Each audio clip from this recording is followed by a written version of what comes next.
A potting mix is an important part of getting your seedlings potted up once they are ready to have their own space and they've got a decent root system.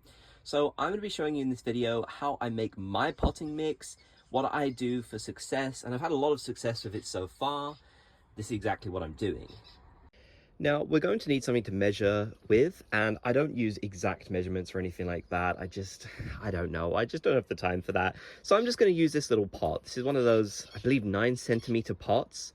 And I'm just going to fill it up with each thing to show you how many parts of each I use. And you could really do the same thing if you wanted to. You could just use some of the basic pots you've got, like something this size, just to scoop the materials out to create your potting mix. Now, the first thing I'm going to use, which I find to be very cheap, especially as you can just make this in your own garden, is compost. Compost. Now, you don't have to buy any fancy potting mix or anything like that. Just get yourself some very fine compost. You generally want compost that doesn't have loads and loads of little chunks of random stuff in it. So you might want to use a garden sieve so you can get everything out. But the main bulk of this is going to be compost. So using our little pot here, we're going to get 2 parts compost. As you can see, we're going to fill this up right to the top. So there's 1 part compost. And then we're going to get another part compost to put into our pot. Again, just filling it up to the top. Sorry if the camera goes out of focus. I'm doing this with one hand, so it's quite tricky.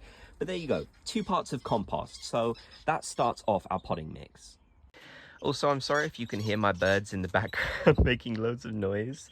I decided not to use my quote-unquote professional mic today because this is a very, last-minute decision of a video. So I'm sorry if the birds are making a lot of noise, but they are very cute and they're very happy. So we'll take that as a win.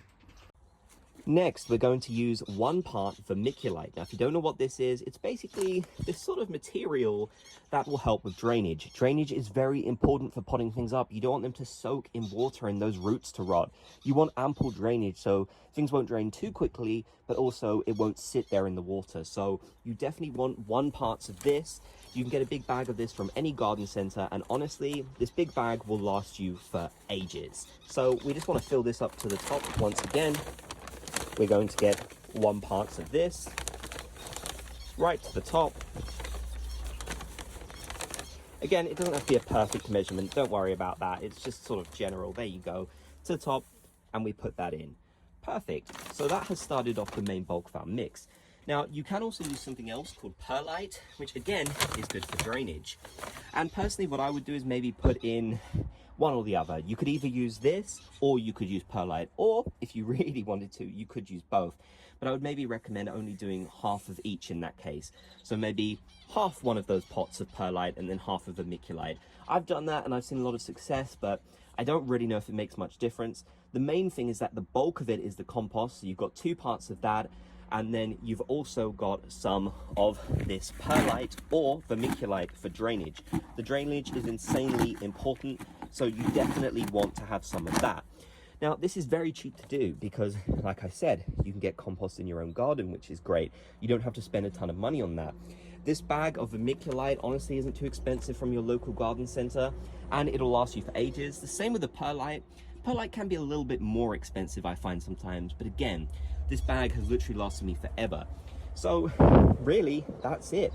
From here, you use that to pot up your little seedlings, and I find that an incredibly easy and effective way of doing so.